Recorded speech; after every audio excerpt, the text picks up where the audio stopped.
Oi, gente! Aline Vicente falando com vocês. Espero que vocês estejam bem. Eu sempre falo isso, né? Mas eu de verdade espero que vocês estejam bem. Bom, eu resolvi fazer uma live do dia 3 do livro Uma Vida com Propósitos, que a gente está fazendo a meditação. Porque esse capítulo ele é um pouco mais longo. E eu acho que vai passar de 15 minutos. Eu acho. E como eu quero colocar aqui no Instagram também, eu falei, quando a gente faz a live, fica a live inteira, mesmo que passe de 15 minutos. Então eu consigo deixar a live salva aqui pra vocês e também subir lá no YouTube.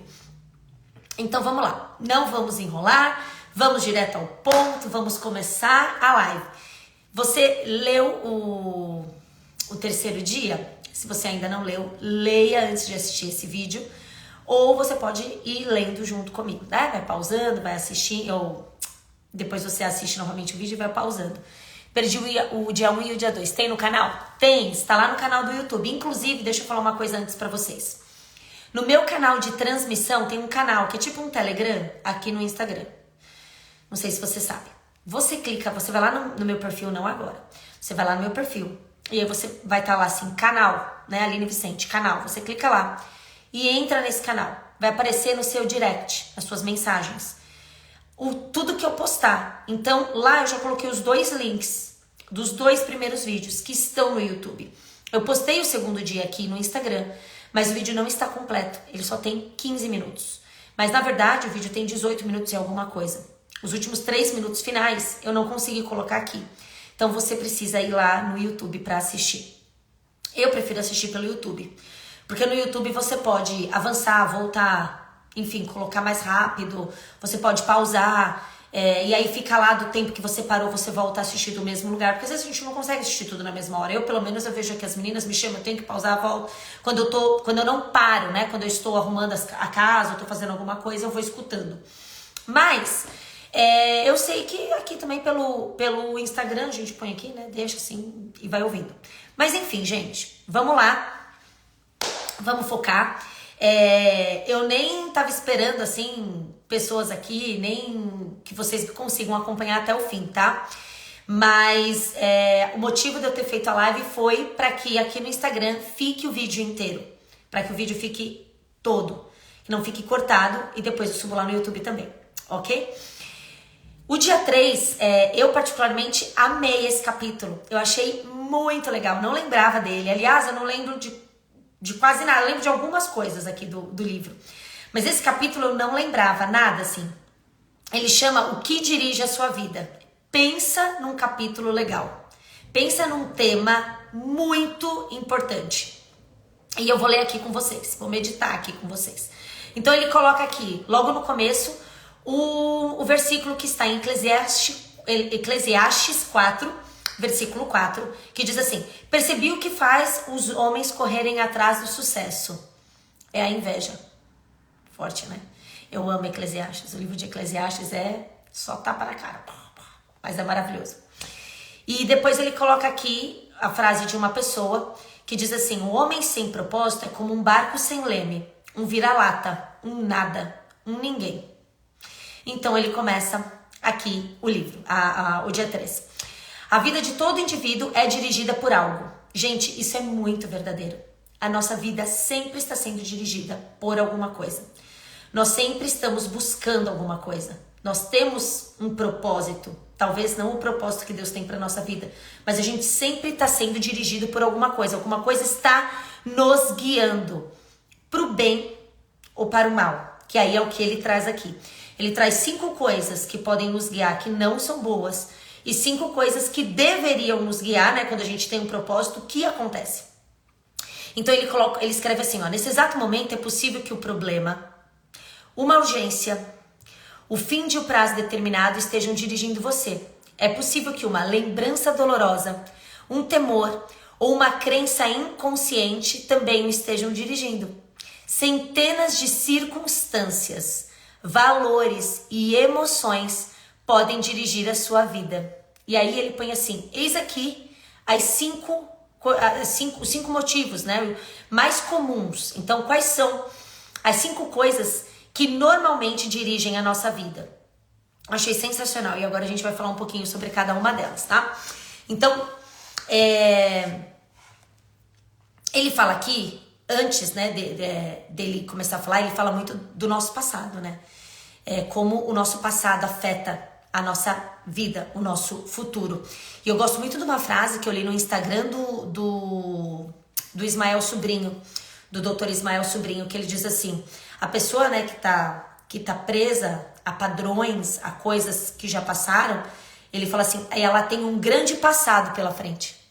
Então você não fala assim, ela tem um longo futuro pela frente. Não, ela tem um longo passado pela frente. Porque as chances dela não sair do lugar ou dela repetir padrões é muito grande. Porque ela realmente está presa às coisas que aconteceram no passado. E aí, a primeira coisa que ele coloca das 5 que ele coloca que são mais comuns de dirigirem a nossa vida, a primeira é a culpa. Então ele coloca assim: quando somos dirigidos pela culpa, são manipulados por lembranças. E aí permite que o passado controle o futuro. E frequentemente punem a si mesmas, sabotando o próprio sucesso. Então ele diz aqui que quando Caim pecou, a sua culpa o afastou da presença de Deus. E aí ele coloca, somos produtos do nosso passado, mas não somos prisioneiros dele. Então, é claro que quem nós somos hoje, como eu falei no vídeo anterior, o que nós somos hoje pode ser, normalmente né, um fruto do nosso passado, né? Pro bom e pro ruim. Mas a gente não pode ser prisioneiro disso. A gente pode mudar. Por quê? Porque a gente quer? Não, porque Deus tem algo melhor para nós. Deus tem um propósito na nossa vida, mesmo com o que a gente passou. Ele tem algo para fazer através de nós. Então, quando ele fala aqui que a gente não pode ser prisioneiro do passado, é porque o nosso futuro, né, não vai ser o que a gente está enxergando hoje. Né? Às vezes a gente está em uma circunstância muito difícil, a gente fala, não é possível, eu nunca vou sair daqui. Não vai sim. Isso é o que você está vendo, mas o que Deus está vendo é infinitamente diferente do que você consegue imaginar. A gente sempre fica, né, preso assim por circunstâncias, né, por coisas que aconteceram.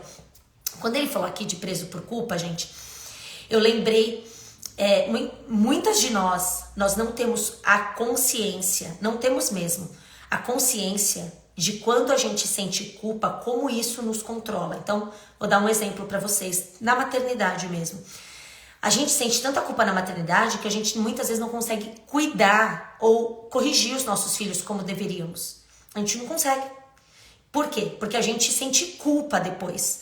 Mas a palavra de Deus diz que a correção, no começo, ela traz tristeza. E depois ela livra a pessoa da morte, ela livra a pessoa do caminho errado. Então a gente tem que lembrar que nós somos dirigidos pela palavra de Deus. E não pela cultura do mundo, não pelo modo que o mundo quer que a gente crie os nossos filhos. Então, sim, nós precisamos corrigir as crianças. A gente corrige a criança, eu não tô falando de palmada, nada disso, tô falando de correção, de consequência, porque nem não a gente pode falar mais, né? Então, às vezes fala assim, ai meu Deus, eu falei não podia ter falado, ai também não posso falar não. Então, o medo de se sentir culpado, o medo do peso da culpa, já não deixa você agir como você deveria agir. A gente fica com medo mesmo. E aí ele diz outra coisa aqui, né? Ele fala de Moisés. Então Moisés, eu já até escrevi sobre isso, eu amo o livro de Êxodos, eu amo porque eu acho super interessante. Porque Moisés, ele mata uma pessoa, né? E aí ele foge. E ele volta como libertador. Então ele foge como assassino e ele volta como libertador. Então o que ele quer dizer aqui, né, com isso? Que não importa quem você foi no passado, não importa o que você fez no passado, né? A partir do momento que você conhece a Cristo, conhece a verdade, eu não estou falando de uma pessoa que está na igreja pecando, isso é diferente, gente. Estar na igreja pecando é iniquidade. Eu estou falando quando você não sabe a verdade. Então você estava ali fazendo aquelas coisas e você não tinha consciência, né? Você não tinha fruto de arrependimento, porque você não tinha consciência que aquilo era um pecado. E aí você encontra Jesus e você fala, meu Deus, eu fiz tudo isso, e agora? Não, Deus, ele vai te restituir, ele vai te redimir. Jesus morreu justamente para te perdoar desses pecados, para te salvar. Então você, a partir do momento que você conhece a Cristo, então você estava lá numa vida de pecado, você conhece a Cristo, você é liberto. Você definitivamente é salvo e perdoado dos seus pecados. Dali pra frente é uma nova vida, é um novo começo. Então agora eu sei o que eu posso fazer, o que eu não posso fazer, eu vou caminhar.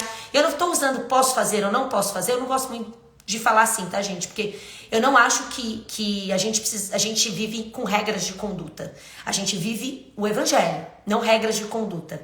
Porque eu creio que quando a gente vive a palavra de Deus, a gente vive em liberdade, não na lei, no eu posso ou eu não posso. A gente é livre para escolher, mas a gente escolhe fazer o certo. Por quê? Porque a gente tem fruto de arrependimento dentro de nós. Então a gente consegue caminhar com liberdade, fazendo a escolha certa, sem ser prisioneiro daquilo. Porque a gente, quando conhece Cristo, a gente é livre nele. Então a gente era preso no pecado. Por quê? Porque a gente não tinha liberdade de escolha. A gente era preso naquilo. Aquilo nos dominava, aquilo nos governava. Então quando a gente encontra Cristo, a gente é livre em Cristo. Livre para fazer a escolha certa e não estar preso mais nas coisas que a gente não deveria estar fazendo. Então vamos lá. E aí ele fala que assim, a Bíblia diz: como é feliz o homem que tem suas desobediências perdoadas e seus pecados cobertos, que foi exatamente o que Cristo fez por nós na cruz do Calvário.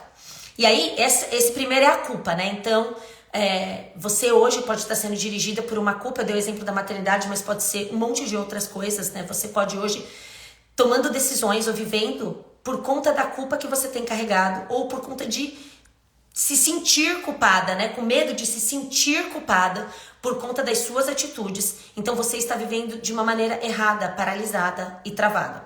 O segundo, né? A segunda direção mais comum que ele coloca aqui é o ressentimento e a raiva. Isso aqui tem a ver com perdão, tá, gente? Quando a gente não perdoa, a gente fica ressentido. É um ciclo infinito. Então, você não perdoa, você vai ficar ressentido e o ressentimento causa amargura.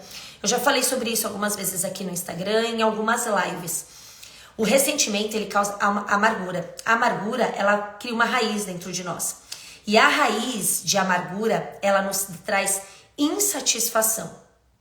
Porque como a gente tem raiva de alguém, ou raiva de uma circunstância, ou raiva de alguma coisa, nada do que acontece vai ser bom o suficiente. Nada do que acontece vai nos fazer feliz. Feliz, eu estou dizendo, vai nos trazer alegria, nada. Por quê? Porque nós criamos uma raiz de amargura por causa de ressentimento. Você sabe que isso pode comprometer a sua vida de uma maneira tão grande. Quando a gente guarda mágoa, ressentimento, rancor, a gente fica preso naquilo. Você pode ter muitos problemas de relacionamento. Você não vai conseguir parar em nenhuma igreja, porque nenhuma igreja vai ser o suficiente ou bom o suficiente para você. Você não vai conseguir se relacionar bem, você vai ter problemas no seu casamento, você vai ter problemas como mãe, como filha, como prima. Você vai ter problemas, porque você está guardando algo no seu coração que está te fazendo um ser insatisfeito. E você fica raivoso, você fica agressivo, você fica chato. Uma pessoa amargurada é uma pessoa chata. Eu não sei se você já conheceu uma pessoa assim. Quando você conhecer uma pessoa assim, ao invés de você se afastar dessa pessoa, porque é a vontade que a gente tem, né, de se afastar daquela pessoa. E eu lembro muito de Noemi, sempre que eu falo disso eu lembro de Noemi, né, do livro de Ruth. Porque Noemi se tornou amargurada e ninguém queria ficar perto dela. No entanto que ela falou, olha, vocês vão embora, porque eu tô o puro amargo aqui. Ninguém vai querer ficar, eu não sou uma boa companhia. Uma pessoa amarga não é uma boa companhia. Mas a Ruth insistiu em ficar com ela. E a Ruth, né, no final do livro, ela transforma, né, Deus, através da vida de Ruth, transforma a vida de Noemi e ela volta a ser uma pessoa agradável. Então ela vira Mara e depois ela volta a ser Noemi. E eu tenho certeza que muitas de nós, né, quando a gente guarda isso, a gente fica uma pessoa muito chata. E aí, se você tiver uma pessoa assim perto de você, tenha misericórdia. Tente conhecer o passado, tente conhecer a história dessa pessoa. E se você tem se sentido assim, você fala assim, nossa, Aline, eu tenho certeza que eu sou uma pessoa amargurada. Porque eu sou chata, eu tô sempre com raiva das coisas, eu tô sempre insatisfeita com as coisas, eu tô sempre murmurando, eu tô sempre reclamando. E é tão ruim, gente, porque é uma sensação muito ruim que a gente tem. Eu já passei por períodos assim. A gente fica com um sentimento muito ruim no nosso coração quando a gente tá amargurado, né? É como se a gente tivesse sem propósito, é como se o mundo fosse cinza, como se nada valesse a pena, como se a gente não tivesse ânimo e motivo para fazer nada. E isso tem a ver com ressentimento, com raiva, ou de alguma coisa que aconteceu, ou de alguma pessoa. E o que você tem que fazer é refletir sobre isso. Pense sobre isso e fala assim, o que é que está causando isso? Da onde está vindo isso? Quem eu preciso perdoar? Que situação eu preciso resolver? Né? O que eu preciso conversar com o Senhor? O que eu preciso confessar para o Senhor? Como está o meu coração? Porque às vezes a gente passa assim uma peneira, sabe? A gente tapa o sol com a peneira. A gente fala assim, não, mas eu já perdoei aquela pessoa. Mas na verdade aquilo ainda tá lá enraizado. Não, mas eu já enfrentei aquilo. Mas na verdade aquilo ainda tá lá enraizado. Então acho que a gente precisa primeiro ser sincero de como está o nosso coração. E confessar para Deus. Senhor, eu tô sentindo isso. Eu fiquei com raiva da minha amiga. Eu fiquei com raiva da minha mãe. Eu tô com raiva do meu pai. Eu tenho raiva dessa situação. Eu tenho ressentimento disso que o meu marido me falou 10 anos atrás. Sabe aquela coisa que você sempre repete pro seu marido? Quando vocês estão conversando? Ou quando vocês estão discutindo? Vou falar discutindo. Você fala assim, mas lembra aquela vez que você... Mas lembra aquela vez? Tá lá? Isso é raiz, gente. Isso é raiz. Não houve perdão. Porque se você joga na cara, você não perdoou de verdade. E nós precisamos liberar o perdão e tirar definitivamente a raiz de amargura das nossas vidas. A raiz de amargura, o ressentimento, impede que a gente tenha paz, impede que a gente seja alegre, que a gente seja contente, que a gente seja satisfeita. Então você precisa hoje liberar o perdão para a pessoa ou para alguma situação que aconteceu com você. E aí ele fala aqui, ó, a Bíblia diz, ficar desgostoso e amargurado é loucura, é falta de juízo que leva à morte. E é verdade, porque quando a gente tá assim, a gente não vive, a gente sobrevive. A gente fica meio robô, né, no automático ali. A gente não tá vivendo, a gente não tá aproveitando a vida. A gente não tá, ai que delícia viver, eu tô acordando. Não, você fala, ai meu Deus, você tem que acordar, olha isso aqui no chão, olha isso aqui assim, olha. Gente, se você está assim, que eu sei que mulher às vezes é reclamona, né? Mas se você está assim, procure a origem disso, procure a raiz disso, procure da onde está vindo isso. Porque eu tava conversando com uma amiga, nada, e ele vai falar aqui mais pra frente, que é o próximo aqui, né, do materialismo, mas antes de entrar lá, assim, nada do que a gente tiver, eu tô falando financeiramente, de coisas materiais, nada vai ser suficiente se a gente estiver amargurado. Nada.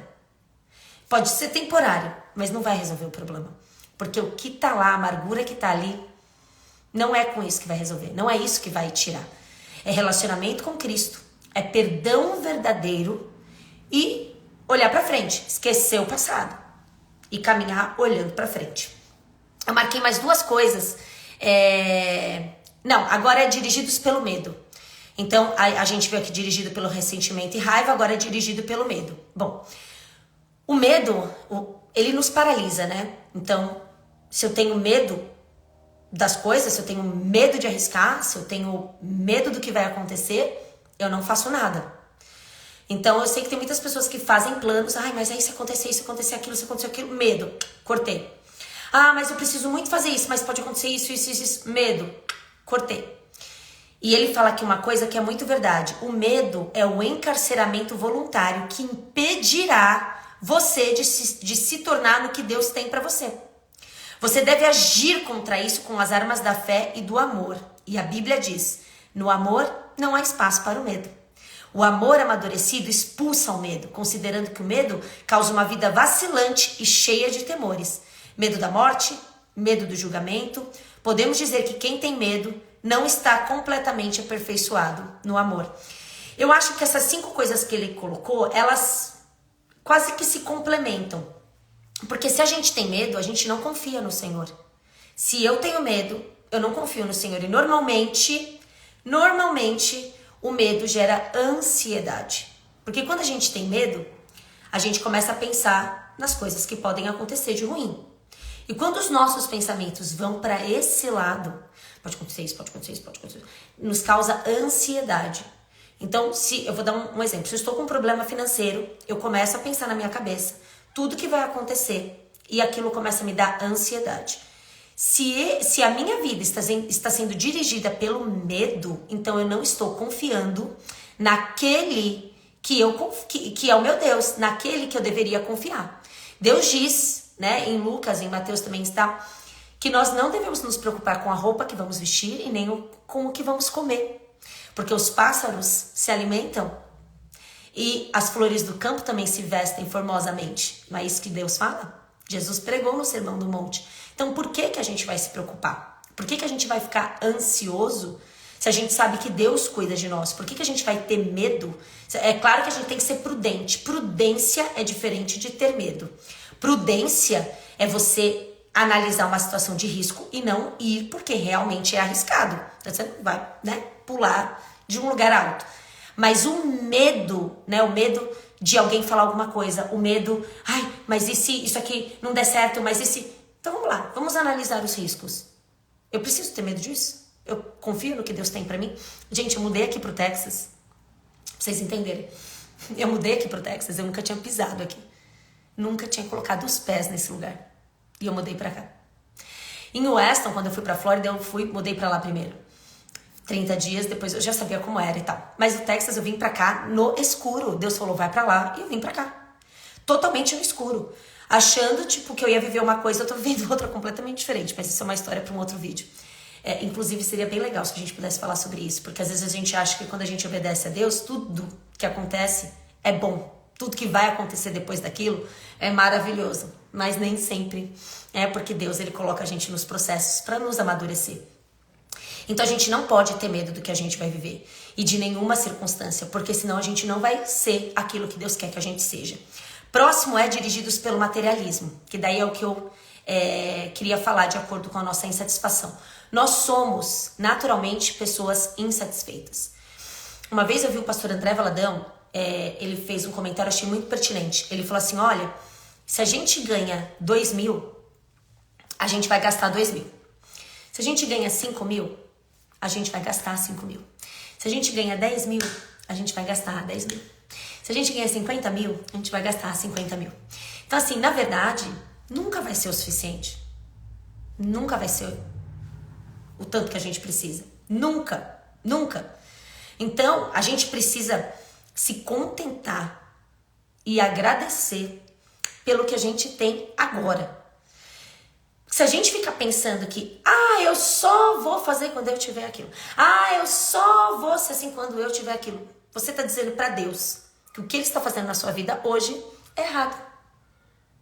É claro que hoje você pode estar colhendo coisas que você plantou, colhendo sobre decisões erradas que você tomou, mas lembre-se que ainda assim Deus sempre transforma a maldição em bênção.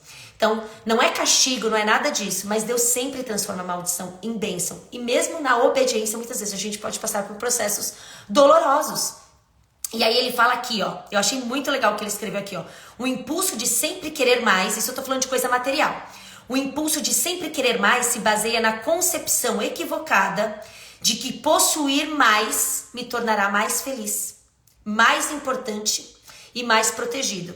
Então, dentro do material e do financeiro, o que o dinheiro traz para nós?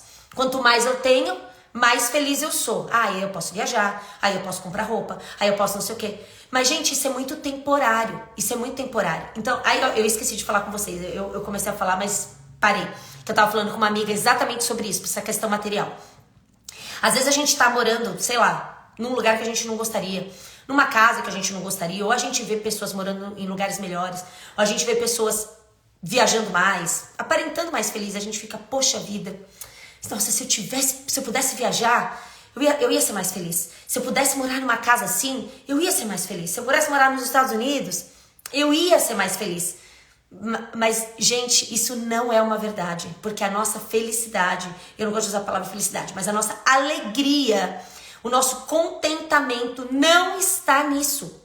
O nosso contentamento não está na coisa material, no físico, não está na casa que eu moro, não está no país que eu moro, não está. Isso está em Deus, em Cristo. É nele que a gente encontra satisfação, é nele que a gente encontra contentamento. Outro perigo da parte material que a gente precisa ter, que ele coloca aqui, É achar que a gente é mais importante. Então, quanto mais dinheiro eu tenho, mais importante eu sou para as pessoas. As pessoas vão querer ser meu amigo, as pessoas vão querer ficar perto de mim. Gente, por que eu com dinheiro e achar que as pessoas iam querer ficar mais perto de mim? É que nem influência. Ai, eu tenho não sei quantos seguidores no Instagram, agora as pessoas vão querer ser minha amiga. As pessoas têm que querer ser sua amiga pelo que você é, pelo que você tem dentro de você, e não pelo que você tem. Imagina você ter amigo porque você tem dinheiro. Eu já ouvi pessoas falando assim, eu sempre recebi pessoas na minha casa, fazia tudo. Quando eu perdi meu dinheiro, as pessoas sumiram. Porque elas não estavam com você porque elas te amavam, porque elas gostavam de você. Elas não estavam com você pelo que você é. Elas estavam com você pelo que você oferecia pra elas. E isso é muito triste, gente. Muito triste. A gente precisa entender que às vezes a gente vai ter dinheiro, a gente vai ter pessoas por perto, mas a gente não tem ninguém pra contar. Então você tem dinheiro, você tem muitas pessoas famosas, importantes perto de você. Mas se você ficar doente, quem que vai lá no hospital te visitar? Dessas pessoas, quais vão fazer uma comida e levar na tua casa? Qual? Qual vai se preocupar com você? Aqui a gente faz muito isso, né? A pessoa fica grávida, tem filho, a gente leva comida na casa da pessoa. A pessoa fica doente, por algum motivo a gente leva comida na casa da pessoa. Você tem todo o dinheiro do mundo, rodeado de pessoas super ricas, refinadas. Quem dessas pessoas vai fazer uma comidinha e levar na sua casa? Não é mandar entregar um Uber Eats da vida, não é. Quem que vai lá te visitar? Você tá bem? Tá precisando de uma oração? Posso te fazer companhia hoje? Então, às vezes a gente tá rodeado de pessoas, mas a gente não tem ninguém. Então, o dinheiro, ele não traz pessoas para nossa vida. O que traz pessoas para nossa vida é quem a gente é. E principalmente, né, gente, quem Deus coloca na nossa vida, porque nós precisamos de amizades com propósito. E aí o terceiro é protegido, gente, esse é o mais perigoso, porque a gente acha que quando a gente tem dinheiro, a gente já tá protegido. Então eu tenho dinheiro, agora pode acontecer o que for.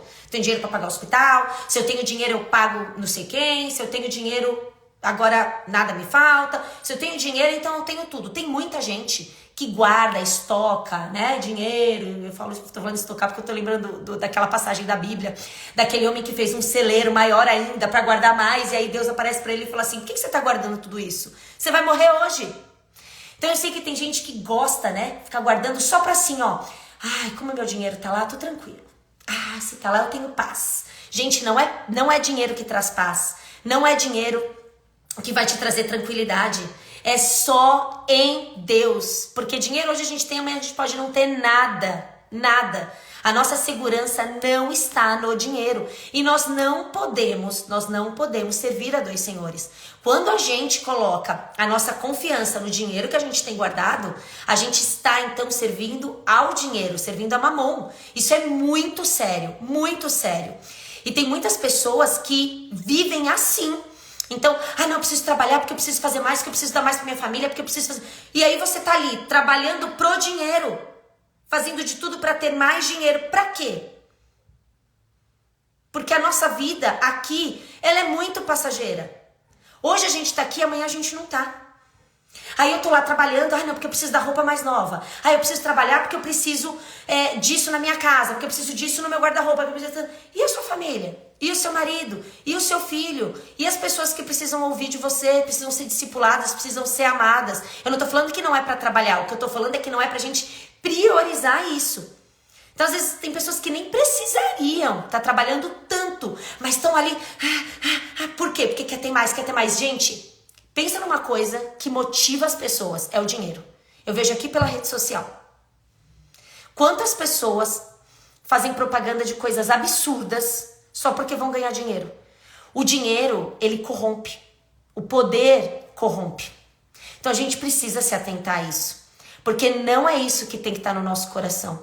Isso não deve ser a nossa prioridade. A nossa prioridade deve ser fazer a vontade de Deus. Cumprir o propósito de Deus e nos parecer com Cristo. Você vê aqui, você lê nos evangelhos sobre Jesus, você não vê nada disso em Jesus. Nada. Jesus fala, dê a César o que é de César, dê a Deus o que é de Deus, trabalhe, você é digno do seu salário, o trabalhador é digno do seu salário, né? Você é honrado por isso, mas não viver por isso. E eu não tô falando que é errado ser rico. Eu não estou falando isso, gente. É muito bom ter dinheiro, é muito bom, né? Você trabalhar, ganhar seu dinheirinho, gastar seu dinheirinho. Mas o nosso coração e a nossa confiança não pode estar depositada nisso. Mas em Cristo.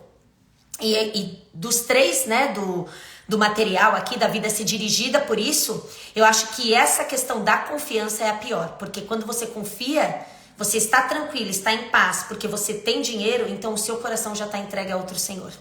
E aí a gente já não está mais confiante em Deus. A gente está servindo a Deus, a Mamon, e quando a Bíblia se refere a outro Senhor, é o dinheiro. Então a gente não pode servir a Deus e a Mamon. Então a gente tem que escolher. Isso é muito sério. Depois, muitos são dirigidos pela necessidade de aprovação. Isso aqui, gente, é um perigo também. Porque a gente pode não fazer nada com medo da crítica das pessoas. Olha, eu recebo aqui muitas perguntas. Aline, eu decidi ficar em casa cuidando dos meus filhos, mas a minha família me critica. Aline, eu decidi trabalhar e colocar meu filho na escola, mas a minha família me critica. Gente, se a gente for atrás de agradar todo mundo, porque assim, se você escolher ficar em casa, vai ter aquele que vai falar que você tinha que estar trabalhando. Se você tá trabalhando, vai ter aquele que vai falar que você tinha que ficar em casa.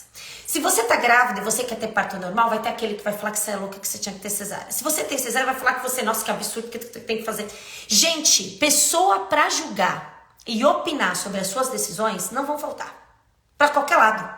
Não importa o que você vai, não importa a sua escolha. Sempre vai ter alguém pra criticar. Por isso que é muito importante que você seja uma pessoa com uma identidade firmada, que você saiba exatamente, confie exatamente nas coisas que você faz, nas decisões que você toma, que você conheça a palavra, para que você possa seguir o caminho que Deus tem para você não ficar se preocupando com isso. Porque imagina, se eu não fosse fazer nada, com medo do que as pessoas fossem pensar, e olha, eu já fiz muito isso, gente, eu vou confessar aqui, é hora de abrir o coração. Eu amo falar a palavra de Deus. Eu amo vir aqui conversar com vocês sobre isso. Amo. Eu acho que se eu tivesse que escolher uma coisa que eu mais gosto de fazer depois de ensinar as meninas, porque eu amo homeschool as meninas, eu amo ensinar as meninas aqui. Depois disso, seria ensinar a palavra de Deus. Então, eu gosto muito de ensinar. Mas eu sempre tive muito medo de falar uma besteira. Sei lá, de errar, gente, porque a gente é humano, né? Então eu sempre tive muito receio. Eu falei, ai meu Deus, e se eu falar alguma coisa da Bíblia errada? E se eu falar alguma interpretação errada? E se gente, assim, eu tinha pavor de falar e alguém me ouvir e falar assim, nossa, você viu o que aquela menina falou? Meu Deus, eu sempre tive muito medo disso. Outro medo que eu tinha, isso eu tô falando da parte da gente pregar o evangelho, porque eu acho que é o medo que muita gente tem. Outra coisa que eu tinha muita preocupação é assim, eu não sou uma mãe perfeita, nunca vou ser, né, gente? Mas assim, tem áreas na minha maternidade que eu ainda preciso trabalhar, ainda preciso. Ainda bem, né? Porque senão não precisava mais de Jesus. Então, eu gostaria de não perder a paciência nunca. Eu gostaria de nunca gritar com as meninas. Eu gostaria, sei lá, de estar sempre disposta com um sorriso no rosto e uma fala bem mansa. Quando elas falam 100 vezes mamãe, eu falo, voltou? Voltou? Deu uma baixa aqui, gente. Voltou, né? Então, eu gostaria de ser essa mãe. Como eu também gostaria de ser uma esposa. Eu tô falando isso porque eu conversei com uma amiga sobre isso recentemente e me veio à mente. Eu também gostaria de ser uma esposa que faz as coisas pro marido sem esperar nada em troca, né? Porque a gente no casamento, a gente tem esse hábito de fazer as coisas, falar, eu tô mudando. É assim que a gente pensa, né? Tô mudando. Olha agora como eu tô carinhosa. Olha agora como eu tô assim. E o marido não muda, né? Não muda. Continua igual. Aí vai falar assim, você não tá vendo que eu tô mudada? Você não percebeu que eu mudei? Aí ele, percebi. Eu falo, então o quê? E você? Eu o quê? A gente tem a tendência a achar que a gente vai mudar e que eu tenho que mudar também, né? Tem que mudar comigo. Não, porque se eu tô buscando, se eu tô mudando, quem mais, gente? Não sou só eu, não, né? Não sou só eu. Vocês não me deixam sozinha nessa. E a gente faz isso. E aí, Eu tô falando algumas coisas, né? E como mulher também, eu reclamo pra caramba, gente. Nossa, eu queria muito reclamar menos. Muito. Nessa parte, eu com a Laura, nós estamos assim, ó, juntinha. Eu acho que é um pouco por conta do autismo. Porque é muito difícil pra mim lidar com frustração. Então, eu acabo entrando num ciclo ali, um pouco de reclamação. Eu gostaria muito, e aí, voltando ao que eu tava falando. Tudo isso que eu preciso melhorar, eu preciso estar mais parecida com Cristo nessas áreas da minha vida, porque eu tô longe de me parecer com Cristo nessas áreas, né? Eu preciso de Deus, eu preciso ler mais a palavra, Deus me ajuda, eu preciso de ajuda, eu preciso, né? Dependendo ali de Deus, precisando da graça de Deus, porque eu falho nisso. E toda vez que eu falho, eu falo, Senhor, só a tua graça agora alcança essas almas aqui dessas crianças. Porque eu perdi a paciência.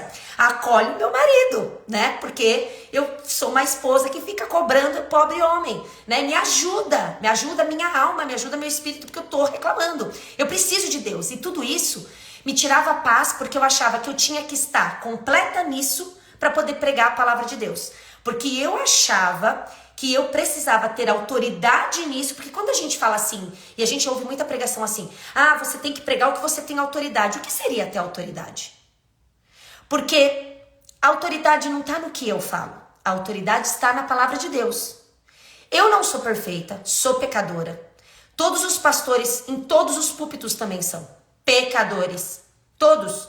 Então, quem teria autoridade, quem teria êxito completo, um sucesso completo em alguma área, sem nenhuma falha, que pode ter autoridade para falar sobre aquilo? Então, eu comecei a entender em Deus que a autoridade não está em você estar perfeita, em você ter se tornado santa, em você... olha, nunca mais eu gritei, nunca mais. Então, agora eu posso falar de maternidade, posso falar de paciência. Por quê? Porque agora eu sou a paciência em pessoa. Isso não vai acontecer, não vai. Porque no dia que isso acontecer, eu não preciso mais de Cristo. E eu preciso de Jesus. Então eu entendi que a autoridade na minha vida não está no que eu faço, não está no meu testemunho. Se eu fosse testemunhar a minha vida aqui pra vocês, gente, olha, vocês estavam tudo lascado comigo. O testemunho que eu tenho que pregar aqui é o de Jesus. É por isso que quando eu venho falar aqui pra vocês, eu não vou falar de mim. Eu posso falar de mim dos meus erros. Olha, gente, tamo junto, viu? Também tô errando, mas tamo indo, ó. Tô seguindo, a gente tá indo, não vamos parar. Vamos continuar a corrida, vamos continuar a caminhada. Isso eu posso vir aqui falar pra vocês, né? A gente não pode se acomodar. Vamos lá, levanta, vamos lá, mais um dia. A gente conseguiu mais, melhoramos mais um pouco, de glória em glória. Mas eu não tô pronta e eu nunca vou estar. E eu achava ruim eu não ser essa pessoa. Eu falava assim, não, eu não vou, eu não posso. E aí é o medo do julgamento das pessoas, né? É você viver pra aprovação dos outros. Então eu achava que eu tinha que ter a aprovação dos outros. Então as pessoas iam me ver e iam falar assim, se a Aline tá pregando assim, de maternidade, se ela tá pregando a palavra de Deus, é porque nessa área ela já tá, maravilhosa. Não é, gente. Não é, porque o testemunho não é meu, o testemunho é de Cristo. E eu tô aqui, assim como você, buscando me parecer mais com Ele. Então isso aqui me tirou muito do propósito, me deixou paralisada por muito tempo e fez eu atrasar por muito tempo o meu ministério, o que eu gosto de fazer, porque eu me sentia mal, eu não me achava digna. Eu falava, não sou digna de pregar a palavra. Eu não me acho digna de subir num altar, pegar um microfone e pregar para as pessoas, sendo que eu sou uma pecadora, só que todos nós somos. E aí o Espírito Santo falou muito forte ao meu coração e ele falou assim, não é você. Não tem nada a ver com você. Sou eu. Você vai, grava sua live lá e esquece. No entanto, gente, que eu nem tô vindo aqui pra consultar quem tá comentando e quem não tá. Não tô vindo. Porque o Espírito Santo foi muito claro comigo. Ele falou, não tem nada a ver com você. E eu oro e peço pra Deus me manter nesse lugar. Porque é um lugar de eu achar que não é sobre mim, me mantém no meu lugar e Cristo no lugar dele. Porque no dia que eu achar que sou eu, aí já não tem mais Cristo em mim. Aí sou eu sozinha mesmo. E eu não quero que esse dia chegue nunca. Então, enquanto eu estou aqui falando com vocês, na dependência do Senhor, na graça de Cristo, que o Espírito Santo alcance vocês e não as minhas próprias palavras. Então, que essa palavra possa falar ao seu coração. Porque se você tem esse medo, se você fala assim, ai meu Deus, não é você. é a palavra de Deus. É por isso que a gente precisa ler a palavra. Para quando a pessoa pedir um conselho, a gente dá um conselho na palavra e não sobre o que a gente acha. Porque o que a gente acha tem muita chance de estar errado. Mas se o que a gente acha está na palavra de Deus, então a direção é certa. Por isso que a gente precisa mergulhar na palavra. E não só pra gente aconselhar os nossos amigos, mas principalmente os nossos filhos. Eu sei que tem muitas mães aqui, principalmente a nossa família. E pra gente poder se parecer mais com Cristo, a gente precisa conhecer mais o testemunho de Cristo, né? Então, e aí, enfim, voltando aqui pro livro, ele fala que a vantagem, agora ele muda, ele fala qual é a vantagem da gente ser dirigida por propósito. Então, as 5, deixa eu só voltar aqui pra vocês, só pra gente recapitular, que eu comecei a falar um monte, né, não paro mais. Então, quais são as 5 coisas que normalmente dirigem a nossa vida e que não são boas? A culpa, o ressentimento e a raiva, o medo, o materialismo e a necessidade de aprovação. Então, essas são as 5 coisas que podem dirigir a nossa vida. E daí depois ele fala mais 5 coisas que quando a gente tem um propósito, a gente... isso é bom, são vantagens, ele colocou aqui. Vantagens de uma vida dirigida por propósito. Então, primeiro é que você tem um sentido para sua vida. Quando você tem um propósito, você tem um sentido para sua vida. Eu gostei muito do que ele escreveu aqui, porque ele coloca aqui assim, ó. Que sem Deus a vida não tem propósito. Sem um propósito, a vida não faz sentido. Sem um sentido, a vida não tem relevância e nem esperança.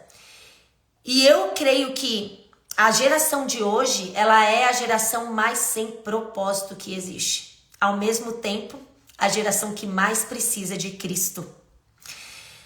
E o que nós temos feito em relação a isso? Porque eu sei que é muito fácil a gente vir aqui e ficar falando, porque a geração tá assim, porque a geração tá assada, porque a geração agora tá. Mas o que nós temos feito? Como nós temos pregado o evangelho para essa geração? De que maneira nós temos apresentado Deus para essa geração? Eu gosto muito de assistir documentário, muito.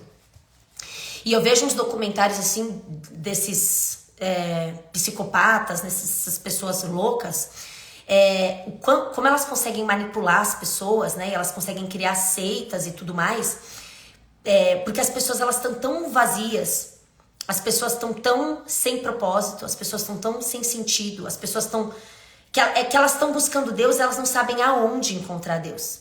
Muitas delas não sabem nem que elas estão procurando Deus, porque quando você começa a procurar um sentido para sua vida, você não conhece Deus, o que você está procurando é Deus, porque é Ele que dá sentido para sua vida. Sem Deus, nós não temos sentido e nenhum propósito, nada. É a gente viver e morrer e estamos aqui para quê? Sem Deus, não existe propósito nenhum. Então, quantas e quantas pessoas, né, principalmente os jovens, estão aí buscando em identidades loucas, internet, likes, enfim, gente, procurando, né, preencher algo, buscar um sentido que só será encontrado em Cristo, só será encontrado em Deus. Então, ao invés de falarmos da geração, o que estamos fazendo? Vamos nos perguntar o que estamos fazendo.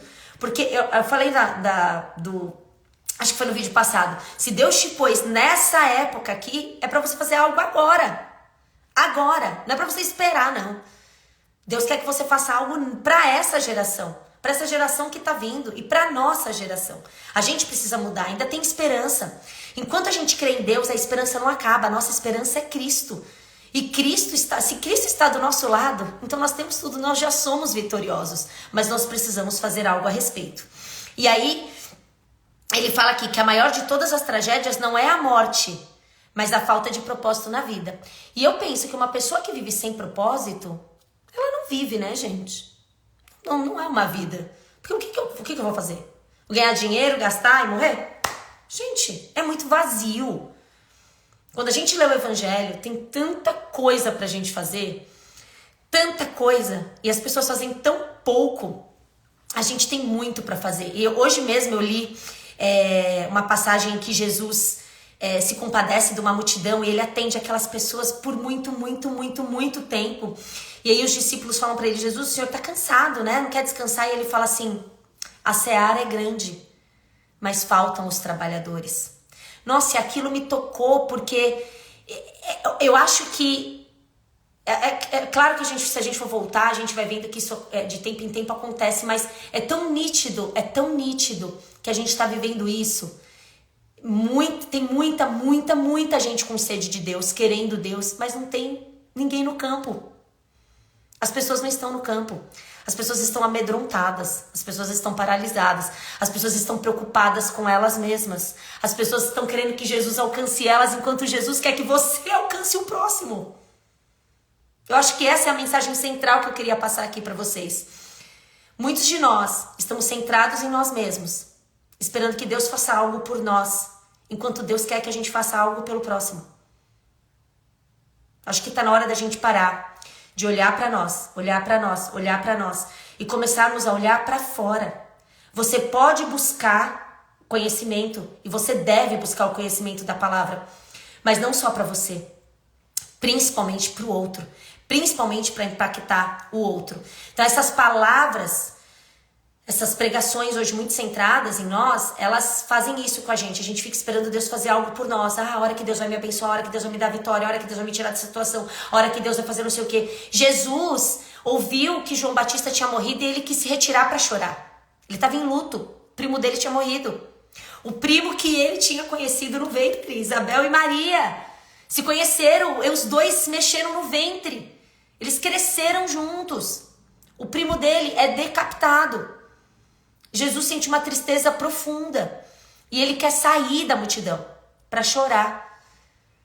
Mas ele se compadece ao mesmo tempo e ele sabe que a multidão precisa dele. E muitas vezes a gente está fazendo exatamente isso. A gente está se retirando enquanto a gente deveria estar trabalhando. Mesmo no luto, mesmo no sofrimento, mesmo na provação, mesmo na circunstância mais difícil. Porque Deus não te coloca nessa circunstância que é para você parar. Eu particularmente não gosto muito dessas palavras de você precisa parar, você precisa parar. Não tem que parar. A gente nunca tem que parar. Não tem nenhum lugar da Bíblia que Deus manda ninguém parar. Muito pelo contrário. Deus prova, mas a pessoa tá ali, no processo, não parado. A gente tem sempre algo para fazer, a gente sempre pode ajudar alguém. A palavra de Deus fala: se a gente não faz o bem que a gente poderia fazer, a gente peca. A gente tem que buscar fazer algo, sempre. Para de ficar, ai não, Deus mandou eu parar. Que é por isso que eu tô assim, eu tô parado, porque assim, Deus mandou parar. Mandou parar pra quê? Mandou parar pra quê? Criatura. Não é pra parar. É pra seguir. Procura na Bíblia quem parou. Quem parou, pecou. Elias mesmo. Elias parou e Deus foi lá e falou: o que você tá fazendo aí? Quem mandou você tá aí? Sai daí. Davi também entrou na caverna, rápido saiu. Não tem essa, gente. Não tem. É claro que eu sei que existem momentos da nossa vida que são mais difíceis. Mas a gente não pode parar. Essa coisa do tipo, ai, vou esperar Deus, Deus vai me falar. Gente, Deus já falou. Tá lá em Mateus 28. Lá no último capítulo de Mateus, quase no último versículo, tá escrito assim, pregai o evangelho a toda criatura. Ide e pregai o evangelho. Tá lá escrito. Tá escrito assim, ide para a caverna e espere Deus te abastecer para você ir, meu amigo. Não. Deus está mandando ide e pregar o evangelho a toda criatura. A não ser que você seja um neófito na fé.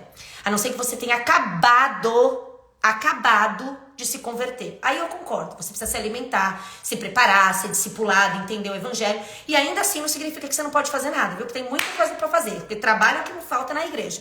O corpo de Cristo está sempre precisando de uma mãozinha. Exatamente, quem mandou largar a rede? Eu amo esse louvor. Quem mandou você parar? Gente, não parem. Vamos lá, vamos seguir. Por isso que eu prefiro live, tá vendo? Aí eu vou me empolgando. Eu vou falando das coisas que vai vindo aqui no meu espírito, né? Que eu creio que o espírito ele vai trazendo, né? Pra nós, o que a gente precisa ouvir dele. Continuando. E aí ele fala que um versículo que eu amo, que é Jeremias 29:11, inclusive é o versículo da minha vida. Sei os planos que tenho pra você. Planos para o bem. Não para lhe causar aflição. Eu lhes darei esperança e um futuro promissor. E quando eu leio isso aqui, eu confesso que eu não me apego ainda a essa vida. Eu não leio para esse versículo e falo assim, nossa, Deus tem plano para mim bom aqui na terra. Deus tem uma esperança para mim aqui. A minha esperança e o meu futuro promissor está na eternidade. quando eu for morar com Deus, quando eu for morar com Cristo. Esse versículo aqui, ele não impacta a minha vida, porque eu quero viver aqui na terra. E eu acho que a gente precisa ter esse foco. Não um foco daqui da terra, mas um foco de eternidade, né? Que Deus vai me levar para lá. E eu vou ter um futuro promissor. E a minha esperança está exatamente nisso. Então, o plano de Deus não é para me causar aflição, é para salvação, é para redenção, não é para aflição. Então, muitas vezes a gente interpreta esse versículo para viver aqui, né? Nesse período curto que Deus nos permite viver aqui, mas não é para cá. A nossa esperança é para a eternidade. E aí, a segunda coisa que a gente tem como vantagem quando a gente tem um propósito na vida é que a nossa vida fica simplificada. E aí ele diz assim, sem um propósito claro, ficamos sem alicerce para fundamentar as decisões, dividir o tempo e empregar os recursos. A tendência será tomar decisões com base nas circunstâncias, nas pressões do momento e nas variações de humor. Então é quando a gente é controlado pela nossa alma e não pelo nosso espírito. Então se a gente tem um propósito, independente se as coisas não estão acontecendo da maneira que a gente gostaria, a gente permanece, a gente persiste, porque a gente sabe que Deus está com a gente e em algum momento a situação vai mudar. Não pelas nossas forças, mas porque nós somos pacientes em Cristo. E aí, tá escrito aqui, ó, seu tempo é suficiente apenas para fazer a vontade de Deus. Eu amei o que ele escreveu aqui, ó. Se não consegue realizar por completo, significa que tá tentando fazer mais do que Deus pretendia que você fizesse. Ou, aí ele colocou aqui em parênteses, achei sensacional. Ou é possível que você esteja assistindo muito a televisão. E eu diria hoje, né? Talvez você esteja passando muito tempo com o seu celular na mão, né? Se você tá sem tempo de fazer o que Deus pediu para fazer. Se você ficar sem Instagram por um tempo, vai ver o quanto sobra de tempo. Mas assim, é impressionante. Você não tem tempo pra fazer. Você fala assim, meu Deus, mas agora eu tenho tempo sobrando. Eu não sei o que fazer com esse tempo que eu tenho. Experimenta. E aí ele fala, a Bíblia diz que a vida presunçosa e cheia de pompa é uma vida vazia. Mas a vida simples e sincera é uma vida plena. E aí, a terceira vantagem é que você estabelece prioridades. Então, você se torna eficiente ao se tornar seletivo. Gente, isso aqui é muito importante, principalmente para nós mulheres, que a gente faz muita coisa ao mesmo tempo. A gente fica com um monte de prato equilibrado, né? Ali, lá vamos tentar dar mais um prato. Quando a gente tem um propósito, a gente começa a selecionar as coisas que a gente precisa fazer. Então a gente fica assim, não, isso aqui não é prioridade, eu não vou fazer agora. Não, isso daqui não é o que Deus quer, eu vou deixar aqui, eu vou fazer quando dá. E eu não tô falando procrastinar, eu tô falando de inventar coisa, de pegar mais coisa pra fazer, mais do que você já tem. Então como é que Deus quer que você administre o seu tempo? Como que Deus quer que você organize as suas coisas, as suas tarefas? O que é prioridade? Você precisa se tornar seletivo, e quando você tem um propósito, você sabe o que selecionar e o que colocar como prioridade. E aí ele coloca aqui, ó, sem um propósito definido, você ficará mudando de rumo, de emprego, de relacionamento, de igreja, na esperança de que cada mudança seja definitiva ou preencha o vazio em seu coração. Você pensa, talvez seja diferente dessa vez, mas isso não resolve o verdadeiro problema, que é a falta de foco e propósito. Gente, isso acontece demais com pessoas que mudam de igreja. Demais. Eu acho que o maior motivo de mudança de igreja é esse. Você acha que a igreja, a outra lá, a grama do vizinho, é melhor. Não, vou para aquela igreja, que aquela igreja é melhor. Aí você chega lá, não. Mas agora eu vou para aquela outra igreja, não. Na verdade, o problema tá em nós, né? Porque assim, estamos escolhendo. Não temos que escolher. Temos que ser trabalhadores, porque a ceifa é grande. Tá faltando trabalhador no campo. Vai lá no campo. Tá vendo a falha na igreja? Vai ser você a diferença. Tá vendo que tá torto? Seja você o reto, né? Sem reclamar. E a Bíblia diz, não se descuidem. Tentem entender o que o Senhor quer de vocês. E aí, qual que é o próximo? Ainda tá nesse. Conhecer o propósito traz motivação. Então, também normalmente é o trabalho sem sentido que nos esgota e consome as nossas forças e rouba o prazer, e não o excesso de trabalho. A gente costuma dizer que quando a gente encontra um trabalho que a gente gosta, a gente não trabalha, né? A gente tem lazer. Então, eu acho que quando a gente está debaixo do propósito do Senhor, fazendo o que o Senhor quer, nada vira um fardo. né? A palavra de Deus é muito clara e ela diz, meu fardo é leve, né? Jesus fala, meu fardo é leve, o meu jugo é suave. Então não é pra gente se sentir cansado e sobrecarregado quando a gente está fazendo o que Deus quer, quando a gente está debaixo do propósito do Senhor. Então se você tá se sentindo assim, você precisa reavaliar e falar, tá, o que eu posso tirar, o que eu posso fazer, como que eu posso me organizar, lembrando que talvez não seja excesso de coisas e nem fardo pesado, mas talvez uma raiz de amargura que tem feito de você uma pessoa chata, insatisfeita, né? Amargurada, reclamona, achando que nada tá bom, né? E reclamando de tudo, que tudo é muito ruim, tudo é muito chato de fazer, eu que sobra tudo pra mim, eu que sou a vítima, eu que sou a coitada, eu que sou a... Então, também a gente tem que tomar cuidado, tá? Então a gente tem que analisar tudo direitinho. Esse capítulo foi maravilhoso, que é aquele que vem e faz pá, pá, pá, pá, dá uns tapas na gente e fala, preciso acordar. Então, conhecer seu propósito irá prepará-lo para a eternidade, que foi o que eu já comentei anteriormente junto com outro. Então ele falou, você não foi posto nesse mundo para ser lembrado, você foi colocado aqui a fim de se preparar para a eternidade. E aí ele coloca duas coisas que quando a gente chegar lá no céu e encontrar com Cristo, com Deus, o que eles vão nos perguntar, né? E aí ele fala assim, ó, que a primeira pergunta que Deus vai fazer pra gente é, o que você fez com meu filho Jesus Cristo? Deus irá perguntar sobre a sua formação religiosa, visão doutrinária. O único ponto importante será, você aceitou o que Jesus fez por você e aprendeu a amá-lo e confiar nele? Forte. E a segunda é assim, o que você fez com o que eu lhe dei? Isso é, o que você fez com a sua vida? Dádivas, talentos, oportunidade, energia, relacionamentos e recursos. Enfim, tudo que Deus deu para você. Gastou-os com você mesmo ou fez uso deles para os propósitos que Deus tinha para você? São duas perguntas maravilhosas.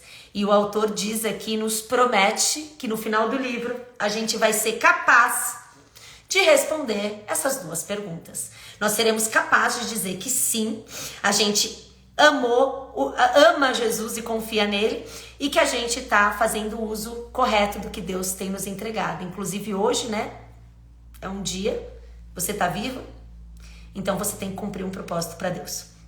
E aí, ele termina sempre o livro, né, com um tema para reflexão, que é viver com um propósito.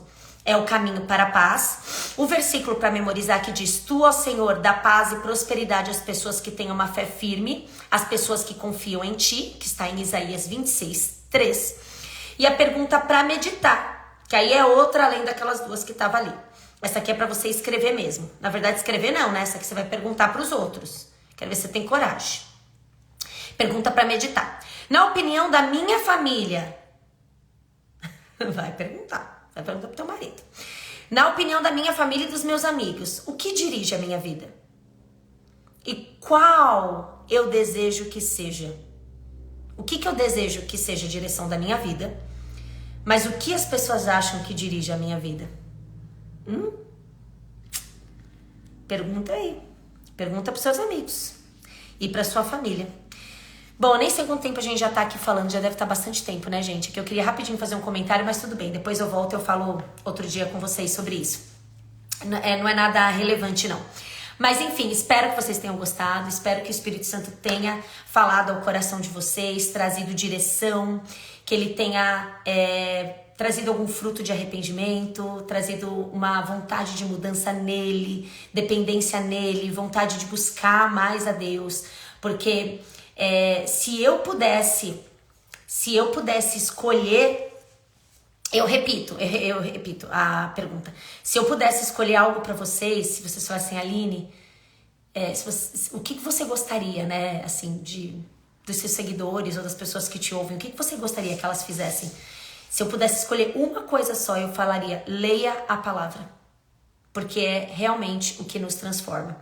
A pergunta é a seguinte, na opinião da minha família e dos meus amigos, o que dirige a minha vida e o que eu desejo que seja? O que eu desejo que seja a direção da minha vida? O que está dirigindo a minha vida? O que eu gostaria que fosse? Amém? Então é isso, gente. Fiquem com Deus. Até amanhã. Amanhã é o dia 4. Deixa eu até ver qual que é o dia 4 aqui. Peraí. Tô lendo no Kindle, que eu tô sem o livro aqui. Criado para ser eterno. Então amanhã tem mais, tá bom? A gente se vê amanhã. Amanhã eu acho que eu vou gravar o vídeo, se não for muito longo. Senão eu volto aqui, a gente faz uma live rapidinha. Fiquem com Deus, a live vai pro YouTube também, tá bom? O livro chama Uma Vida com Propósitos, do Rick Warren. Beijo, fiquem com Deus e até a próxima. Tchau!